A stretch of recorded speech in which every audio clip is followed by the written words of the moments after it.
And we're live here. Stick to the Skrip, episode 2. I am Nick here with Anthony. Episode 1 came out this week. Got a lot of good feedback on it. If you are listening to this episode, definitely go and check that one out. I thought it was a great podcast. A lot of laughs, had some serious stuff. And we got some decent feedback. We had our friend Yvonne was texting me saying he liked some of the subliminal things, and this one girl texted me and said that she took notes. Fantasy football people mentioned it. I saw a Snapchat video of like Maddie in the kitchen, your wife, listening to it. Her sister texted us. It was good, man. Yeah, it was good. A lot more people reached out to me than I expected, questioning me on a couple things, but yeah, it was good. A lot of people, like you said, came and reached out and said that they liked it, which is good to hear. Yeah, and I do want to shout out our friend John Forsberg. He listened to it and he's like, "Hey, man, like you said stuff about me without saying my name, and you shouted out people that have helped you during some tougher times." And he's been a guy that has definitely helped me out with certain things. So I wanted to make sure I shouted him out on this show. But episode 2, uh, somebody mentioned Anthony. They're like, "Man, I wanted another episode before the new year, so we gotta kick this the second one off before we hit 2023.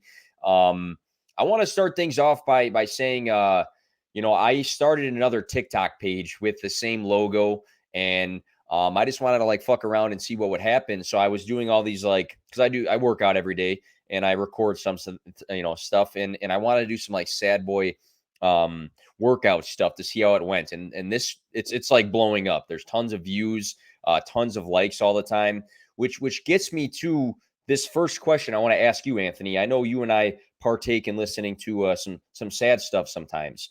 Um, any specific songs that stand out to you as just like kind of sad boy music, or in your feels sort of songs? Yeah. I think most people that know me pretty well know I'm very into this stuff. Oh, I thought you were gonna say like Irish or something. No, Oh, no. all right. A lot of people know that, college pre-gaming to go out to the parties, like it's all sad music for me. It kind of drives me, gets me going.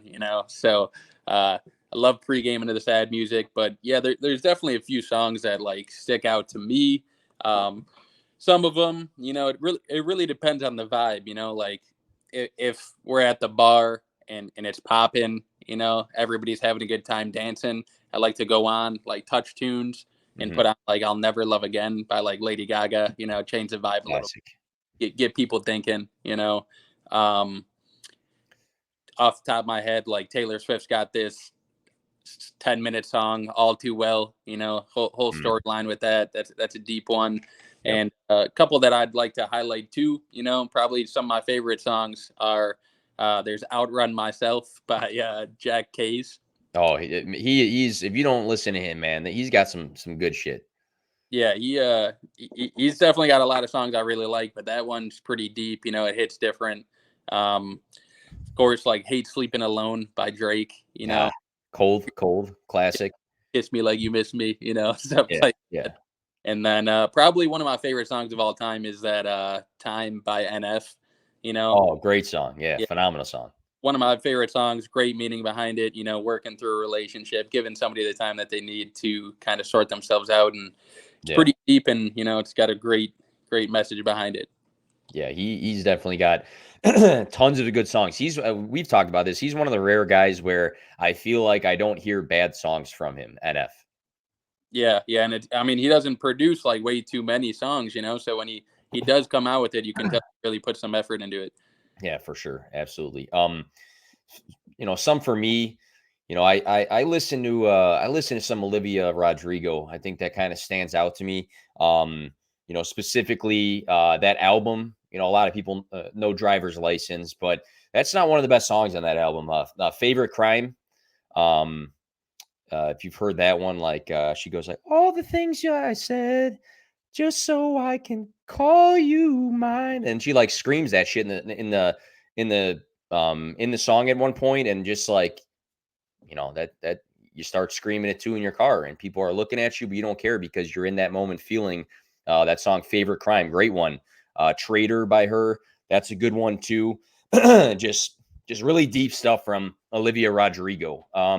Katy Perry has got, we listened to it recently, the one that got away, the acoustic version, like that shit's pretty deep. Like, she says like, in another in another life I would be your girl. And I just like picture somebody like saying that about me, and it just flashes to us. And I don't know, we're like walking around like a carnival or some shit, like holding hands and like slow dancing, just like random stuff. I just like make up in my head. And then it just shows me just like driving and the rain and stuff like stuff like that gets me going as well. And you mentioned Taylor Swift, Forever and Always, the piano version. Like I can spit out that entire song without hesitation. Yeah. I mean, every one of those songs, great song. And like, I like how you said that, like, you make your own little music video in your head Yes. sometimes going through these songs. And yeah, like when you were telling me the carnival thing, like, I'm just imagining like cotton candy, like putting it in the mouth, like romantic moment. But yeah, that's kind of weird that I was thinking about that when you were talking about it. Were But you yeah, thinking about me, like putting cotton candy in somebody's mouth, or yourself? no, just like in general, just Oh, kind okay. All of. right. I had to check for a second. I'm like, don't be thinking of music videos about me ever again if you were. But on the flip side, though, you always got those songs or those artists or whatever that are like, I'm the man. I'm the man. So I'll start. I'll start that off like G Easy. Like I flipped to G Easy, and like you know instead of sad boy, it's like a total opposite vibe. It's like I'm the man. I used to pretend to be him. I used to dress in all black outfits, thinking I was like cold, and that every song was extremely relatable and about me. You look at the classics, I Mean It, Let's Get Lost. He says things like, I'm in love with these Tumblr girls with skinny waists and drug habits. And, you know, that's not necessarily me, but I pretend it is kind of like me. Been On's a great song. I pretend to overly relate to everything in that song. So when I'm not like sad and I need to be like, hey, I'm the man, I feel like G Easy just like that go to for me. Yeah, I mean, we've talked about it. There's a lot of songs with Jeezy, you just go to and you're like, yeah, this song's about my life, even though like me now, like, married and stuff, like shouldn't be thinking like that. But sometimes you just get put in that zone. Yeah, yeah, and I do recall like a joke somebody said one time, um, that for a guy, like the scariest thing in the world is that at any time G-Eazy can just like fuck your girl. I mean, he's got that sort of power. So I'm just glad that I've avoided it. I know you have as well, but he definitely makes you feel like you're the man because of his music. Yeah, absolutely. What about you though? Is there somebody that's stands out, or songs or anything for the opposite of sad boy, like I'm the man? Yeah, I mean, I'm sure you could relate to this. I mean, we talked about it in the first episode, but I was kind of at the top of the stairs dancing to one of these songs. Got a cool video at my wedding, but like some Drake songs really get me going. Like for some reason, like Broke Boys on his new album really gets me going. And first, I just started thinking like I make way more money than I actually do, Oh and yeah. and yeah, that one's a good one. Jimmy Cooks, um, one that me and you really like, and it's not the most hype song in the world, but like the stuff he's saying is pretty great. And I Fall Apart by Post Malone. Oh yeah. Yeah. That one, you're singing it, but the message is a good one to get hyped for. Yeah. Absolutely.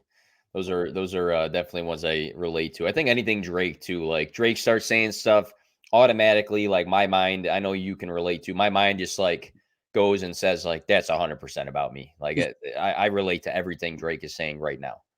Yep.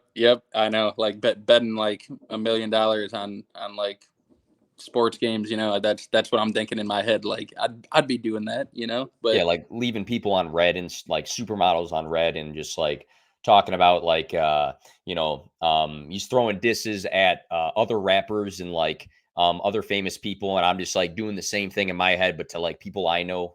So that's another route that I take. But shifting things over, I wanted to touch on this because um you texted me a while ago and you randomly told me that you were getting a tattoo, and you texted me these three words, and I could be saying them wrong, but Serenita, Miss Nietzsche, and Madrasik or something like that. And if you say that three times in a row, which I won't, shit in the room just starts like levitating. All right. And then you have to close all of the windows and all the doors and cover the mirrors because it's like, it's like some sort of spell of some sort. But you did text me about that, and I kind of believed you. But are you ever going to get a tattoo? I have a handful.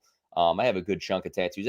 Was that a serious text of some sort, or you just kind of not for you? Yeah, I mean, it's still kind of up in the air for me. I don't have any. Um, that one kind of, I thought the outlook of the tattoo was pretty cool. It was the Serenity Prayer, which I like the Yeah. meaning of, and it has three words from it, which we are Italian, Irish, and Polish. So I Mhm. figured making one of them Italian, one of them Irish, and one of them in Polish would be kind of a cool idea, tying a lot of things together. Don't know if I'm going to do it. Only time will tell. I think that was me in the spur of the moment, like maybe a little bit bored, and I was like, I need to go do something a little crazy, but it didn't get done. So maybe it will, maybe it won't. I guess only time will tell on that. Yeah, I love getting tattoos. I probably need to get one covered now. I have a specific date on my like tricep, and I remember you telling me don't get that. Like it's not you're not supposed to get stuff like that. And I'm like, shut up, dude. Like that's my whatever at the time. I'm like, shut up. But probably got to do that. It's like in a weird shape, so I got to figure out how to cover that one up. I don't want to get like laser removal. I'd rather just like cover the thing up. But you did tell me not to get that. But I keep thinking about getting more tattoos. I think of ideas, and one thing that came to mind back then, like I have one on my back, but I thought like a spinal tattoo would be cool. Conor McGregor's got one, Brock Lesnar's got one, but then a lot of porn stars have them. I've heard. I've never seen it. Like it's not coming from me. My buddy, who has watched those videos before, has seen people, girls with them. Not me, like my friend. But that's out the window. But yeah, I got to catch up to Dominic, I think. Yeah. Dom's got a lot. I mean, yeah, I'd probably stay away from the spinal tattoo thing because like the people that you're naming, like porn stars or like McGregor and Lesnar, like you don't really fit in with any of those people, So, Well, so before you keep going on that, I showed you a video today, and at one point in the video it was me boxing, and what'd you tell me? I said you can't box. Yeah. Well, I just wanted to let you know that if I can or can't, it's in the video. So people are going to assume that I do box, and maybe they assume that I box for a living or every day. And in that sense, I don't think anybody would mess with me just because I have a lot of veins when I work out, and now I look like maybe I box.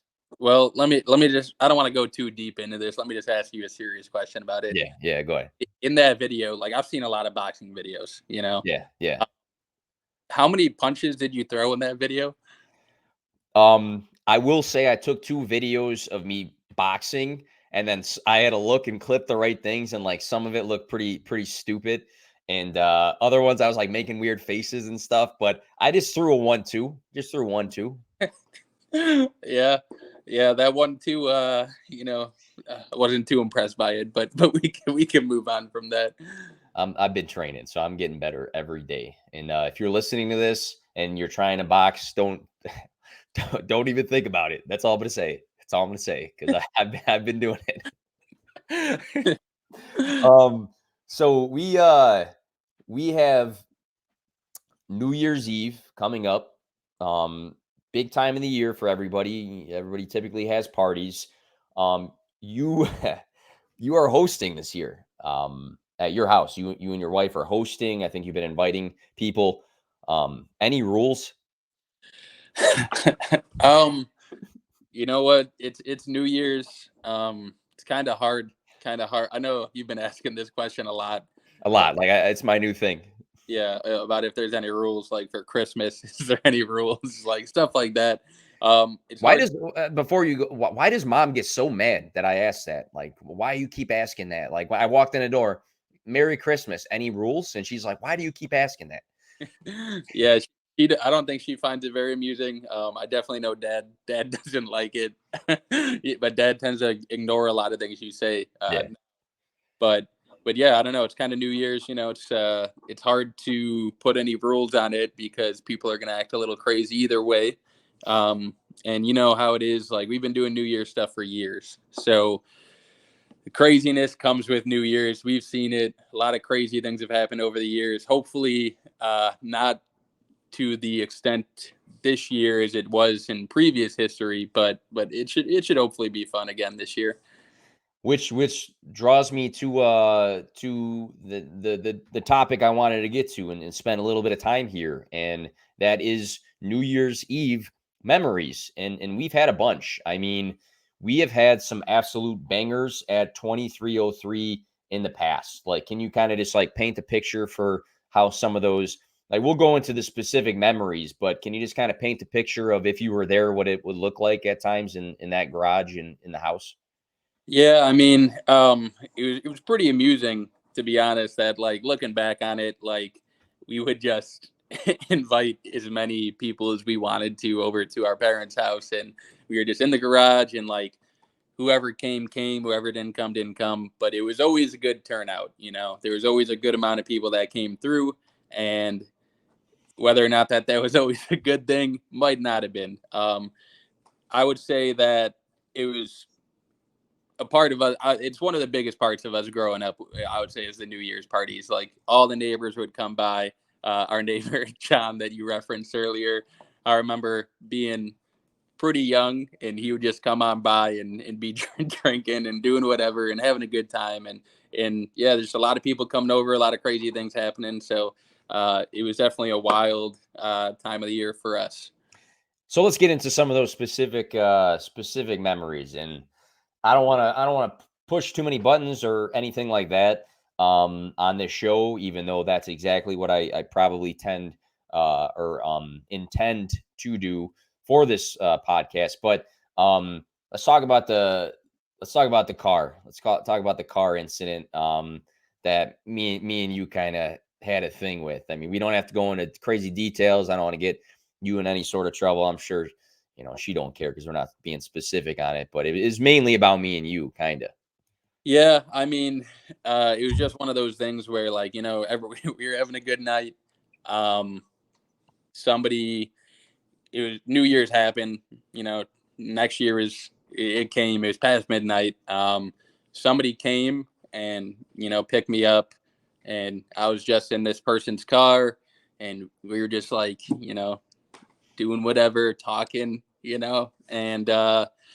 I was out there for a little bit, and you decided to come looking for me. And while we were in the middle of a conversation, you started banging on the door saying, "Get inside." And I was like, I didn't know where that was coming from and why I needed to go inside. It's not like I was a little kid, So me and you kind of got into it and we're yelling at each other because of it. And it turned into kind of a big thing. And to this day, I really don't know why I wasn't allowed to be out front or anything. So I know you were pretty upset about it, but yeah, that was definitely a good story because it was a very heated exchange between me and you, and it probably didn't need to happen. I'm pretty sure I said I was absolutely trash too. I'm pretty sure at some point I said something like "Mom's looking for you" or something like Yeah. that, and for some reason I was just my job. Like nobody else's job wasn't Mom's job. It was just my job to be like bang on the window, be like, "Hey, Mom's looking for you," and it probably wasn't good timing. That was one. Uh, I want to bring up. I won't say his name. I won't say his name, but and we can talk about this one too. Um, I'll never forget on New Year's Day when one of my buddies called me and he said, "Bro, blah blah blah." His girl at the time, she left me, and he started crying. He started like or tearing up on the phone. It was the day after New Year's Eve. He was at the party. It was a good party. He's like, bro, she left me. And I had to cover my mouth because I started cracking up because I'm like, what? It's like 9 a.m. in the morning. And he's like choked up and he's like, bro, she left me. And I'm like, why? And he's like, bro, I think I I think I cheated on her last night at the party. And I go, with who? Like, what? And then he names the person he thought that he cheated on his girl with. So I naturally texted that girl that he thought he hooked up with in some sort of aspect. And they go, hey, do you know? I'm going to say his name's Megatron or something. Do you know Megatron? And she goes, who is Megatron? So she didn't even know who this guy's, what his name was. And she ends up saying like they barely talked the entire night. But in this guy's mind, he said he remembers being in a room blacked out though. And he thinks he cheated on his girl. And it ended up being false. They ended up staying together, no longer together, but they stood together. But he was convinced and almost in tears that he cheated. Yeah, I mean, I specifically remember this as well because I believe the next morning I also got a text saying, "Hey, do you know if anything happened between me and this person?" And I was like, "No, nothing happened at all between you and this person." And he wasn't fully convinced, I don't think. So, I mean, I know alcohol could do a lot of things to people, but making you believe that you did that wasn't what I expected from the next day after New Year's. Yeah, that was definitely a good one. Another one I remember, there was a girl who was like taking shots just like out of the bottle. And I remember her looking at me. It was like, Nick, like, watch this. And she starts pouring a shot in her mouth, and it's going all over her chest. So like I thought it was cool at the time, I'm like, oh, like nice.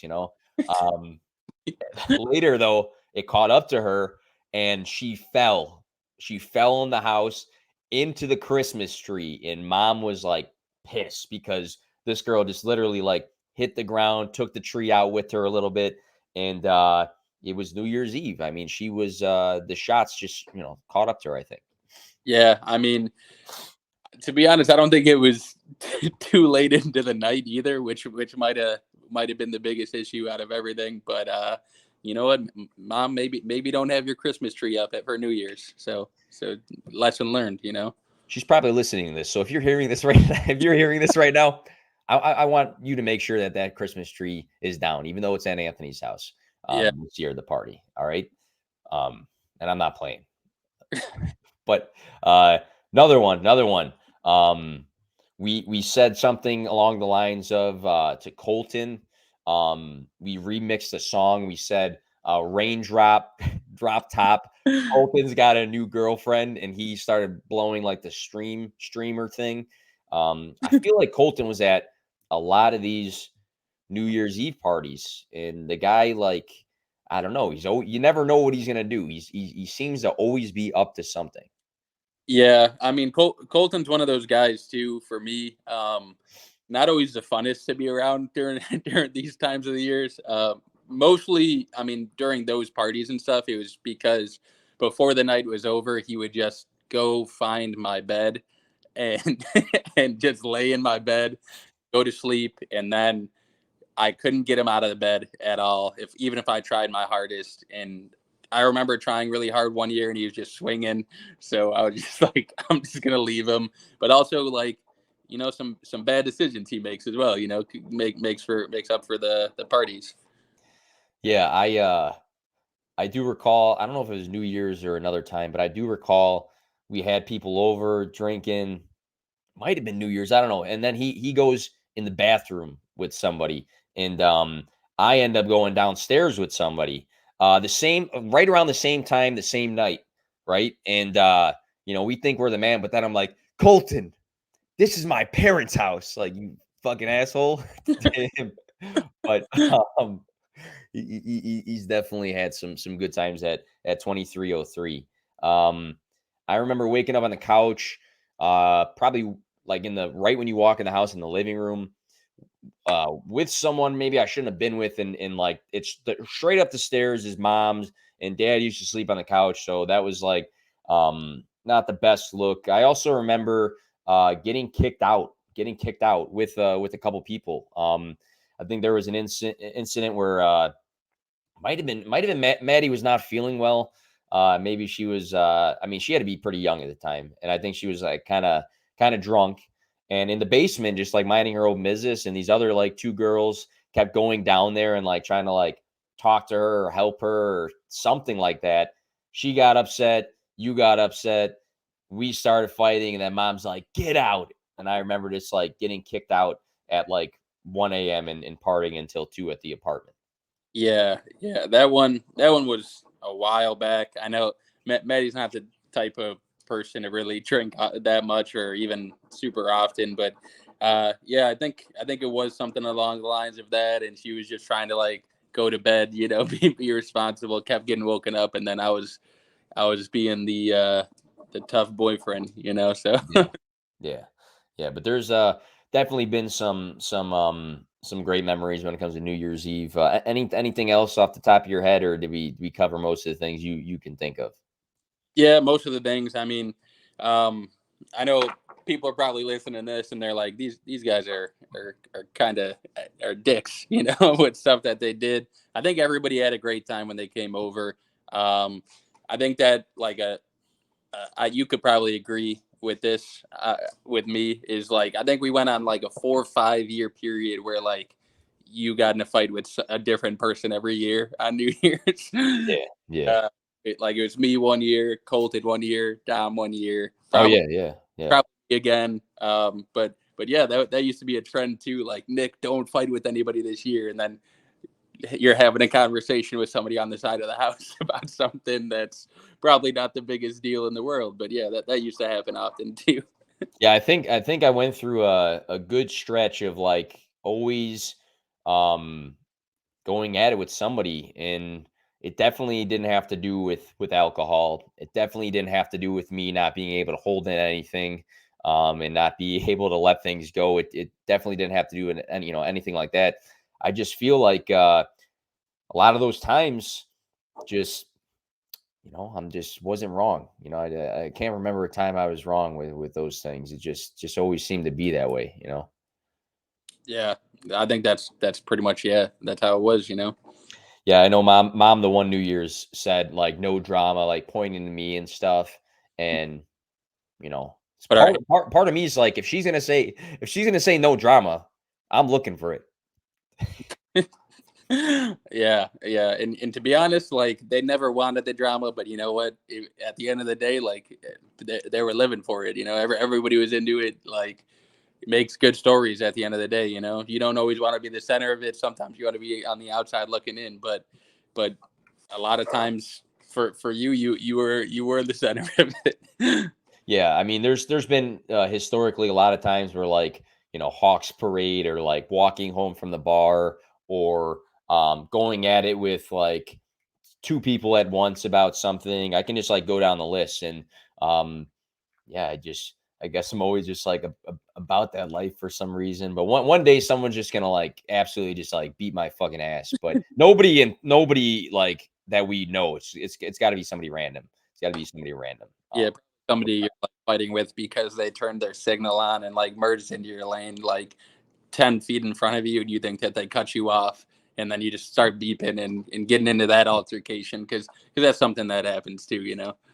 It'll end up being just like Tony Ferguson or something like that. And I'll just be like, just like getting my fucking ass beat on there. But uh, last topic, maybe serious, maybe not so serious. Doesn't have to be this year, but you always do at the end of the year, a lot of reflecting, a lot of reflecting. And I'm not one to be super regretful about stuff. I typically have like a mindset that what's meant to be is meant to be. Things happen for a reason, like etc. Right? Doesn't have to be this year. It could be ever. Any regret you have a regret that sticks out in your head that you'd like to reflect on here. Yeah, I mean, like you said, I'm not very like regretful of a person. I think that like for me, I could think of like a specific instance for sure, which I'll mention in a minute. But I think that like I've always had a good amount of confidence in myself, and I've always liked to think, you know this, like maybe I make the right decisions, maybe I'm not wrong about things that I do, but I think that like from a broad perspective, I would say just being taking more chances. I would say, I think going back into the past, looking at my younger self, I had the confidence, but I don't think I had the full confidence to take the next step and like take a chance at certain things. And I think as I gotten older, you start to see that more. You start to not care as much about what people think, or be more willing to take chances. And I can see myself taking more chances now, and having more confidence than I did when I was younger. So probably just having more confidence, looking back and taking more chances on things and people and things like that. But the specific instance that I'm thinking of is obviously you just talked about like recency. It's a recency bias thing, but for my wedding, paying as much money as you pay and putting in all the work that you put into, you really want to enjoy it. And everybody says you don't fully enjoy your wedding. And Mm. I don't agree with that, because I think that you do. And on my end, I enjoyed it too much. So like Yeah. going into the past, if I could change anything, it'd be just that, like maybe not drinking as much during the wedding, having that last dance with Maddie. I think that would have meant a lot to her. I think it would have been a great moment for us, and I kind of ruined it on my end by not thinking about how much I was actually drinking. So that's probably my biggest regret right now. And like I do think about that often, but the past in the past, and we'll move forward. And she had a great time. I had a great time. Everybody had a great time, and it's something to learn from. So that would probably be my biggest regret, that I can think of. Do you and everybody's always said positive things about your wedding, and everybody had a great time and it was great all around. We talked about it last episode. You ever think about just like trying to make it up to Maddie, just like put on that last song randomly in like the kitchen and be like, I'm awake this time? you know, um, I know you've done something like that in the past, a long time ago. You did something like that, but yeah, yeah, just a I've done thought, man. Just a thought. Yeah, probably not gonna happen. I don't know how well she would take that, because it might be like, oh, this is cute, or it might be like, f you, this is what should have happened at our wedding. So Yeah. I don't know if I'm willing to take that chance right now, but maybe down the line. Yeah, yeah, yeah. Something to think about. Something to think about. Um, Mine, and not to get like emotional or like kill the vibe of anything, but um, how like obviously we both were our whole family, super close to Nana, who passed away a while ago. Like a second mother to us and everything. Um, One thing, and I had a tough time dealing with her death. Like I had a really tough time where I would just like get super emotional and like break down all the time. And what helped me was like writing this like open letter to her, that I just like spit out everything. And one of the things I spit out was apologizing about uh at the end of her life. I wasn't absent, but I feel like I was not there as much as I should have been. And me and her had such a tight relationship and bond, and we're always extremely close. Like anybody who knows me personally knows how close I was with Nana. But that's one thing I to this day regret, and I don't know what the reason was. I don't know. I know I was busy. I think I was at Aurora doing like the soccer stuff. I think I was like starting that out. I can say I was busy, and she was at the nursing home. I will say in my defense that when she passed, it happened so fast, like out of nowhere. She went downhill, and we were at the hospital. I remember that, but not being there more often. I did go to the nursing home and stuff, but I feel like I just should have done it more because, you know, that was my person back then, and I should have been there. I know she wasn't there mentally, all the way there mentally and stuff, but I do regret that a lot. I feel like I should have been there. We've it's nothing you can go back on and stuff. And I don't know if I didn't want to see her in a certain state. I don't know if it was hard on me. I don't know what it was, but that's the number one thing I think that stands out in just wanting to be there, more often. I also, you know, the last time in the hospital, I was all choked up, and I wish I would have just like said something in her ear before I walked out because that was the last time. I did that for grandma the last time I seen her. I said something in her ear. But that's yeah, just two things with her, not to just like kill the whole fucking mood, but that's what stands out. Yeah, I mean, to be honest, that was one of those things that's like I don't think anybody was ever fully prepared for it because, like you said, how quickly like everything happened, and even for me, like it was tough, But like I don't know, it's something that I feel like I've learned from and have grown from because I think for me and you, like that was our biggest loss, like at the Yeah. time, Yeah. and neither of us really knew how to react to it, like how to be there for mom and how to be there for her and how to kind of go through everything. And everybody handles things differently, and it's just one of those things where like you said, I don't think you were absent during it, but I do think that it was like hard for anybody to see her like that. I mean, people don't know, but like, she lived next door to us our whole life, like it wasn't just like we see her every few times a year, like every day, she was there, and she was there for all of our sports games, all of our events, everything that you can think of, right? She was a massive part of our lives. So like I don't think anybody really truly knew how to react to it. It's easy to say now like you'd want to change things, but at the end of the day, I think like she understands like how things were. She knew how we felt about her and everything, and we were always there when it mattered, So it did happen really fast. It did happen, and it was something that I don't think anybody was prepared for. So I wouldn't look back at it and like have too much regret about it. I would look back at it and think like she definitely knew how we felt about her and Yeah. everything like that. So it was definitely something that was really really tough on everybody. Yeah. And if you're listening, man, life is fucking short.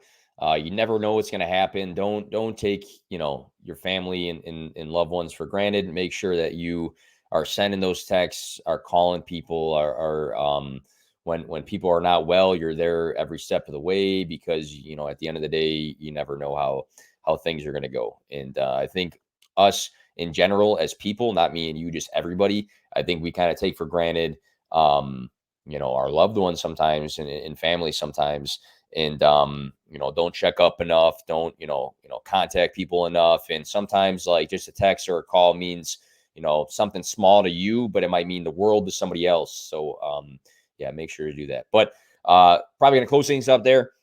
Episode 2, again, if you listen to this one, you didn't listen to episode 1, that's a great episode. Make sure you do. This show is on iTunes, Spotify, and is also on YouTube. If you just type in Stick to the Script, you'll see me and Anthony, a thumbnail on YouTube. We'll have this one up on there as well if you want to just like actually see us talking. I actually got a badass template here that somebody created for the show. Going to get an intro song that's on the works. Already contacted a guy. He does great stuff. So super excited about that. Heading into 2023, Anthony, any words of wisdom before we close this up? It's the last show of 2022.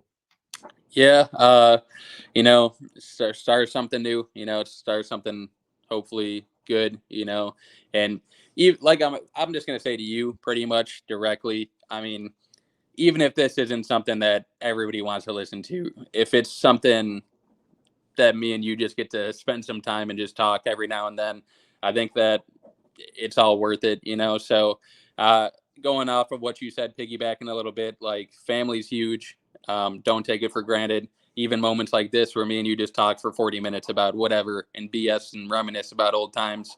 Some of my favorite moments and stuff that like me and you will look back at and always remember. So don't take your family for granted. Do what you need to do for them. Be there for them, and spend all the time you can with them, even if it's something small. Absolutely, absolutely. Thanks for listening, guys, and happy New Year. We'll catch you in 2023.